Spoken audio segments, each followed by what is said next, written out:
News bank समाचारको साथी। खबरको सुरुमा हेडलाइन्सहरू। 24 घण्टामा थप 1207 जनामा कोरोना संक्रमण, 1147 डिस्चार्ज। लोकसेवाको रोकिएका परीक्षा दशैं अघिबाटै मोबाइलमा कुरा गर्न रुख चढ्नुपर्ने बाध्यता, महत्त्वपूर्ण सूचना प्रवाहको लागि कटुवाल। देश दर्शन कार्यक्रम सुरु, पर्यटन क्षेत्रमा थपियो उत्साह। डाक्टर केसीको समर्थनमा माइती घरमा प्रदर्शन, केही युवाहरू पक्राउ। मन्त्री परिषद पुनर्गठनका विषयमा अध्यक्षद्वयको छलफल, 2 वर्ष पूरा गरेकालाई बिदाई। यसकारण 2077 सालभर विद्यालय नखुल्न सक्छन्। दशैं तिहार अग्रिम टिकट बुकिङ अन्यलमा।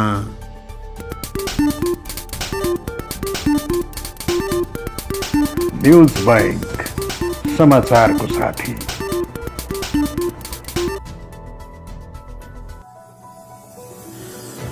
मुलुकभर थप 1207 जनामा कोरोना भाइरस संक्रमण पुष्टि भएको छ। 24 घण्टामा 1207 जनामा कोरोना संक्रमण देखिएको स्वास्थ्य तथा जनसङ्ख्या मन्त्रालयले जनाएको छ।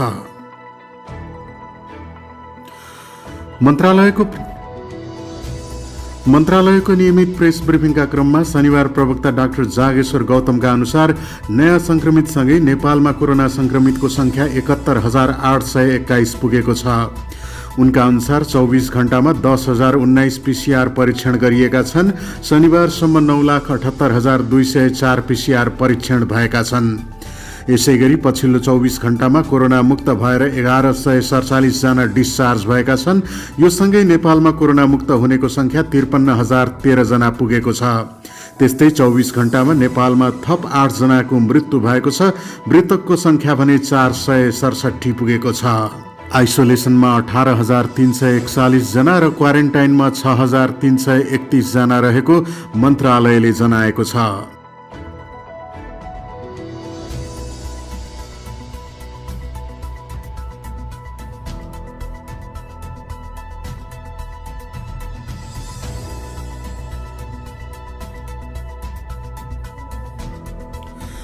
लोकसेवा आयोगले लकडाउनका कारण रोकिएका परीक्षाहरू दशैं अगाडिबाटै सुरु गर्ने तयारी थालेको छ।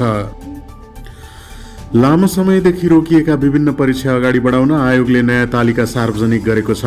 आयोगले आज शाखा अधिकृत, नायब सुब्बा र स्थानीय तहतर्फ सहायक महिला विकास निरीक्षक पदको परीक्षा तालिका सार्वजनिक गरेको हो। आयोगका सूचना अधिकारी देवी प्रसाद सुवेदीका अनुसार न्याय सेवातर्फ अधिकृत पदको पहिलो, दोस्रो र तेस्रो पत्रको परीक्षा क्रमशः कार्तिक 18, 19 र 20 गते हुनेछ। व्यवस्थापिका संसदतर्फको पहिलो पत्रको परीक्षा कार्तिक 21 गते र दोस्रो पत्रको परीक्षा कार्तिक 22 गते हुनेछ। यस्तै परराष्ट्र प्रशासन, लेखा परीक्षण र संसद सेवातर्फ खुला तथा समावेशी परीक्षा कार्तिक 23 गतेदेखि सुरु हुनेछ। नायब सुब्बा पदको द्वितीय पत्रको परीक्षा मङ्सिर 7 गते हुनेछ। तृतीय पत्रको परीक्षा मङ्सिर 8, 9, 10 र 11 गते तोकिएको छ। परराष्ट्रतर्फ अंग्रेजी र कूटनीति विषयको परीक्षा भने मङ्सिर 12 गते हुने आयोगले शुक्रबार जारी गरेको सूचनामा उल्लेख छ। स्थानीय तहतर्फ सहायक महिला विकास निरीक्षक पदको अन्तर्वार्ता तथा कम्प्युटरसिप परीक्षण यही असोज 25, 26 र 27 गते हुनेछ। अन्तर्वार्ता र कम्प्युटरसिप परीक्षण लोकसेवा आयोगकै केन्द्रीय कार्यालय अनामनगरमा बिहान 7:20 बजेबाट सुरु हुने आयोगको सूचनामा उल्लेख छ। पूर्व प्रकाशित लिखित नतिजाको सूचनामा तोकिए अनुसारकै कागजात लिएर निर्धारित समयभन्दा 1 घण्टा अगाडि नै परीक्षा केन्द्रमा आउन आयोगले आग्रह गरेको छ। आयोगका सूचना अधिकारी देवी प्रसाद सुवेदीले तोकिएको स्वास्थ्य सुरक्षाका मापदण्ड अपनाएर परीक्षा लिइने जानकारी दिए। कोरोना संक्रमणको विशेष अवस्थामा परीक्षा सञ्चालन तथा व्यवस्थापन सम्बन्धी मापदण्ड आयोगबाट स्वीकृत भएपछि सोही बमोजिम परीक्षा सञ्चालनको प्रबन्ध मिलाइनेछ, उनले भने। लोकसेवा आयोगले अन्तिम समयमा स्थगित गरेको सहसचिव सरहको सूचना प्रविधि विज्ञ पदको परीक्षाको नयाँ तालिका पनि आजै सार्वजनिक गरेको छ। नेपाल कृषि सेवा, livestock, poultry and dairy development र नेपाल विविध सेवाको परीक्षा दशैं अगाडि नै हुनेछ। आयोगले शुक्रबार जारी गरेको सूचना अनुसार नेपाल कृषि सेवा, livestock, poultry and dairy development पदको प्रथम र द्वितीय पत्रको परीक्षा क्रमशः यही असोज 27 र 28 गते हुनेछ। यसैगरी नेपाल विविध सेवातर्फको परीक्षा असोज 29 र 30 गते हुनेछ। दुवै परीक्षाहरू लोकसेवा आयोगको केन्द्रीय कार्यालय अनामनगरमा बिहान 8 बजे तोकिएको छ। यसअघि यो पदको लिखित परीक्षा आयोगले लिइसकेको थियो, तर अन्तिम समयमा विशेष कारण देखाउँदै आयोगले परीक्षा रद्द गरेको थियो। म्याग्दीको भौगोलिक रूपमा विकट र दुर्गम क्षेत्रका बासिन्दा सञ्चार सुविधाबाट वञ्चित छन्। मोबाइलमा कुरा गर्न घण्टौं हिँडेर छिमेकी गाउँ पुग्ने, डाँडा र रुख चढ्नुपर्ने बाध्यता छ। म्याग्दीको रघुगङ्गा गाउँपालिकाको कुइने मङ्गले र चिमखोला, धौलागिरी गाउँपालिकाको लुलाङ, मल्कवाङ र बगरमा सरकारी स्वामित्वको नेपाल टेलिकम र एनसेल लगायतका निजी कम्पनीले मोबाइल सेवा विस्तार गरेका छैनन्। स्थानीयहरू मोबाइलमा कुरा गर्नका लागि घण्टौं पैदल हिँडेर छिमेकी गाउँ, डाँडा र रुख चढ्ने गरेका छन्। महत्त्वपूर्ण सूचना आदान प्रदानका साथै स्वदेश तथा विदेशमा रहेका आफन्तसँग कुराकानी गर्न टावरले टिप्ने ठाउँ खोज्दै रुखमा चढ्ने गरेको रघुगङ्गा गाउँपालिका 8 चौरखानीका चन्द्रमान छन्त्यालले गुनासो गरे। सडक यातायात केन्द्रीय प्रसारण लाइनको विद्युतको सुविधा नपुगेको दुर्गम क्षेत्रमा टेलिकमले जडान गरेको भिस्याट प्रविधिको टेलिफोन प्रयोगविहीन छ।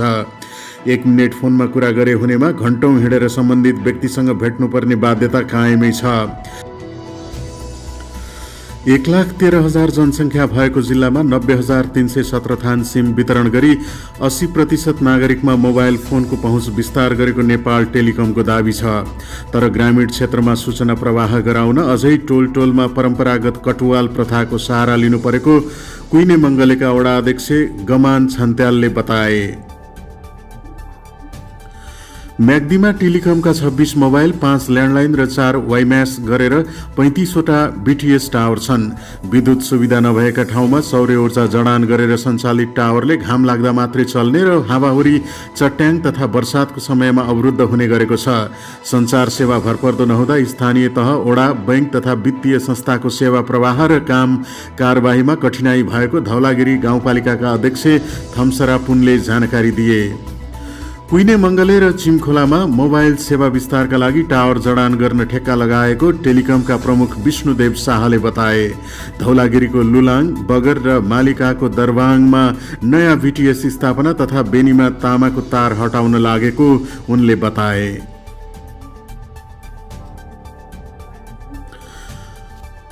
कोभिड-19 महामारीबाट शिथिल बनेको मुलुकको पर्यटन क्षेत्रलाई गतिशील बनाउन सरकार तथा निजी क्षेत्रको साझेदारीमा पर्यटन पुनरुत्थान अभियान शुभारम्भ गरिएको छ।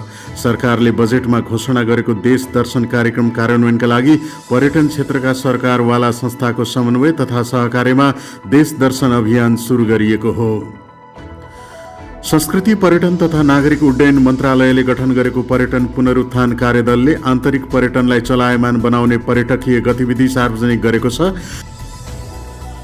पर्यटनका लागि हाम्रो सन्देश, घुमौं देश, चिनौं परिवेश भन्ने मूल नाराका साथ अभियानको लोगो, सन्देशमूलक भिडियो लगायत सामग्री सार्वजनिक गरिएको छ।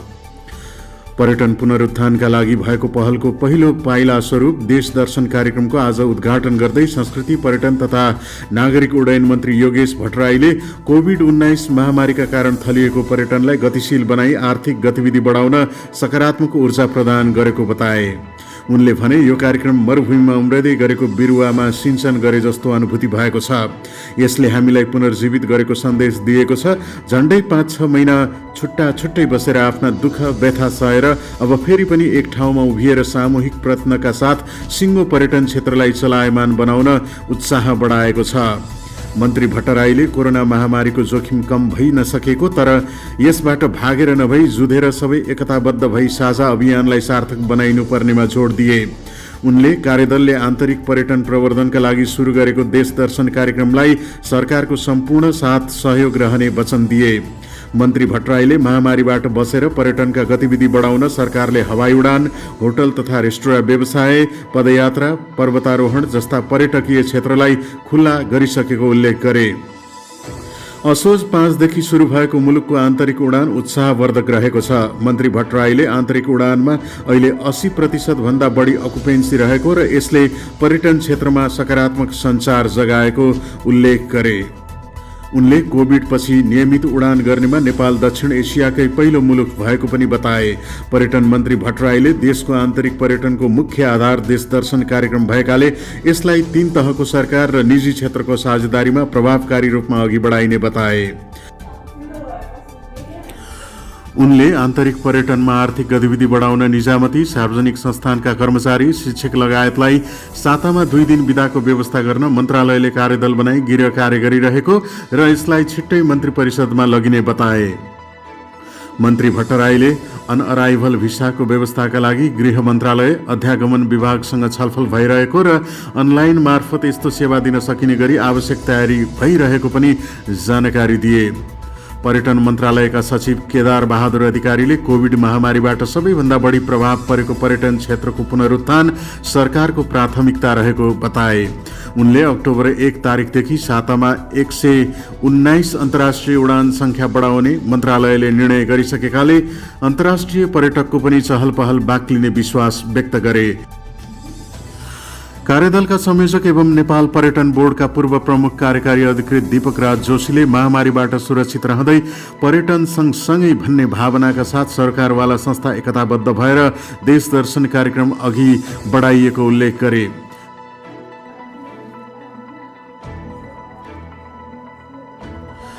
सत्याग्रहमा बसेका डाक्टर गोविन्द केसीको समर्थनमा माइती घरमा प्रदर्शन भएको छ। स्वास्थ्य क्षेत्रका विभिन्न मागहरू राख्दै भदौ 29 गतेबाट जुम्लाबाट 19औं पटक अनसन सुरु गरेका डाक्टर केसीको समर्थनमा युवाहरूले प्रदर्शन गरेका हुन्। प्रदर्शनमा युवाहरूले प्रधानमन्त्री केपी शर्मा ओलीको विरोध र डाक्टर केसीको पक्षमा नाराबाजी गरेपछि प्रदर्शनमा उत्रिएका युवालाई प्रहरीले पक्राउ गरेको छ। सडकमा उत्रिएका युवाले सच्चा ओली सडकमा नक्कली ओली बालुवाटारमा लेखिएको प्लेकार्ड बोकेका थिए। सत्याग्रहमा बसेका डाक्टर केसीको स्वास्थ्य अवस्था जटिल हुँदै गइरहे पनि केसीसँग संवाद नगरेकोमा युवाहरूले सरकारको आलोचना गरेका छन्। पक्राउ परेकाहरूलाई महेन्द्र पुलिस क्लबमा राखिएको छ। जुम्लाबाट सत्याग्रह सुरु गरेका डाक्टर केसीको स्वास्थ्य अवस्था कमजोर भएपछि असोज 6 गते काठमाडौँ ल्याइएको थियो। सत्तारूढ नेपाल कम्युनिस्ट पार्टीका अध्यक्षद्वय केपी शर्मा ओली र पुष्पकमल दाहालले मन्त्रीमण्डल पुनर्गठनका लागि छलफललाई तीव्रता दिएका छन्। प्रधानमन्त्री समेत रहेका अध्यक्ष ओली र कार्यकारी अध्यक्ष दाहालले मन्त्रीमण्डल पुनर्गठनबारे बिहिबार र शुक्रबार छलफल गरेका हुन्। पार्टीको सचिवालय बैठकले मन्त्री परिषद पुनर्गठन र संवैधानिक नियुक्तिका बारेमा टुङ्गोमा पुग्न गरेको आग्रह अनुसार उहाँहरूबीच दैनिक जसो छलफल भइरहेको छ। आइतबार र मंगलबार बसेको सचिवालय बैठकले अध्यक्षद्वयलाई मन्त्रीमण्डल पुनर्गठन र संवैधानिक आयोगमा रिक्त रहेका नियुक्तिका बारेमा टुङ्गोमा पुग्न आग्रह गरेको थियो। प्रधानमन्त्री निवास बालुवाटारमा भइरहेको भेटवार्तामा ओली दाहाल बीच सचिवालय बैठकमा नेताहरूले मन्त्रीमण्डल पुनर्गठनका विषयमा धारणा राख्दै दिएको राय सुझावका आधारमा छलफल हुँदै आएको नेकपा स्रोतको भनाइ छ। सचिवालय बैठकमा प्रधानमन्त्री बाहेक सबै मन्त्रीहरूलाई राजीनामा गराएर आवश्यक योग्य व्यक्तिलाई पुनः समेट्ने, 2 वर्ष पूरा गरेका सबै मन्त्रीहरूलाई विदायी गर्ने र कार्य सम्पादन मूल्याङ्कनका आधारमा मन्त्रीमण्डल पुनर्गठन गर्ने विकल्पमा छलफल भएको थियो। भदौ 26मा सम्पन्न नेकपाको थाई कमिटी बैठकले पनि मन्त्रीमण्डल पुनर्गठन लगायतका विषयमा निर्णय गरेको थियो। आवश्यक मापदण्ड बनाएर मन्त्रीमण्डल पुनर्गठन गर्ने नेकपाले निर्णय गरे पनि कस्तो मापदण्डका आधारमा गर्ने भन्ने चाहिँ सार्वजनिक गरिएको छैन।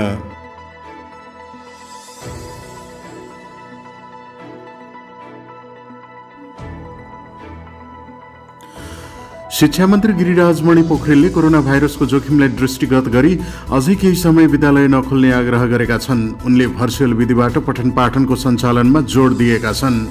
शिक्षा पत्रकार समाजले शनिबार आयोजना गरेको वैकल्पिक सिकाइको कार्यान्वयनमा सञ्चार माध्यमको भूमिका विषयक भर्चुअल छलफलमा उनले हाललाई वैकल्पिक सिकाइ प्रणाली उत्तम रहेको बताए। मन्त्री पोखरेलले शिक्षालयमा कोरोना संक्रमण फैलिएमा नियन्त्रण कठिन हुने समेत बताए। उनको यो भनाइ 6 महिना विद्यालय बन्द भइसक्दा आएको हो। यसकारण पनि यो शैक्षिक सत्र विद्यालय नखुल्ने सम्भावना बढेर गएको छ। कोरोना जोखिमका कारण सरकारले विद्यालय खोल्न निषेध गरेको छ। अझै जोखिम रहेका कारण यो वर्षभर विद्यालय नखुल्ने निश्चित प्राय भएको छ। कोरोना भाइरसको जोखिमका कारण विद्यालय बन्द गर्ने सरकारी निर्णय असोजभर पनि यथावत छ। चिसो मौसममा कोरोनाको दोस्रो लहरको खतरा औल्याइएको छ। यसकारण पनि शैक्षिक संस्थाको सञ्चालन भर्चुअल माध्यममा नै ठिक देखिएको बताइएको छ। शिक्षा मन्त्री गिरिराजमणि पोखरेलको आजको अभिव्यक्तिको सङ्केत पनि यस्तै छ। विश्व स्वास्थ्य संगठनले कोरोना भाइरसको दोस्रो लहरको खतरा औल्याइसकेको छ। हालसम्म झण्डै 10 लाख मानिसको संक्रमणबाट मृत्यु भइसकेकोमा प्रभावशाली भ्याक्सिनको प्रयोग अगाडिसम्म थप 10 लाखको मृत्यु हुने WHO को आकलन छ। जाडोयाममा कोरोना संक्रमणको खतरा डरलाग्दो हुने भन्दै यस्तो खतरा औल्याइएको हो। यस्तो खतरा नेपालमा पनि हुन सक्छ। जाडोयाम 1 महिनापछि सुरु हुँदैछ, त्यसले संक्रमणको खतरा बढाउन सक्छ। विश्वभर कोरोना भाइरस विरुद्धको भ्याक्सिन विकास भइरहेको छ। रुसले निर्माण गरेको भ्याक्सिन बल्ल प्रयोगमा आउँदैछ। अमेरिका, युरोप, चीन, भारत लगायतका देशले विकास गरेको भ्याक्सिन प्रयोगमा आउन अझै केही महिना लाग्न सक्छ। नेपालले भ्याक्सिन पाउन कम्तीमा 6 महिना कुर्नुपर्ने निश्चित प्राय छ। कोरोना भाइरसको औषधि र खोप बनिसकेको छैन। यसकारण पनि कोरोना संक्रमणको जोखिम नरहने अवस्था नभइसकेको र बालबालिकालाई खतरामा पार्ने पक्षमा सरकार नरहेको देखिन्छ। शिक्षा मन्त्री पोखरेलले यसकारण पनि शिक्षालयमा संक्रमण फैलिए नियन्त्रण गर्न कठिन हुने भन्दै नखोल्न आग्रह गरेका हुन्। देशमा 17,000 सक्रिय संक्रमितको संख्या छ। सरकारले 25,000 सक्रिय संक्रमित संख्या पुगेमा जोखिम रहेको स्थानमा लकडाउन गर्ने नीति लिएको छ। यसकारण पनि शैक्षिक संघ संस्था खुल्ने सम्भावना कम छ। 2077 सालको शैक्षिक सत्र वैकल्पिक सिकाइ प्रणालीबाट नै सकिने सम्भावना प्रबल देखिएको छ।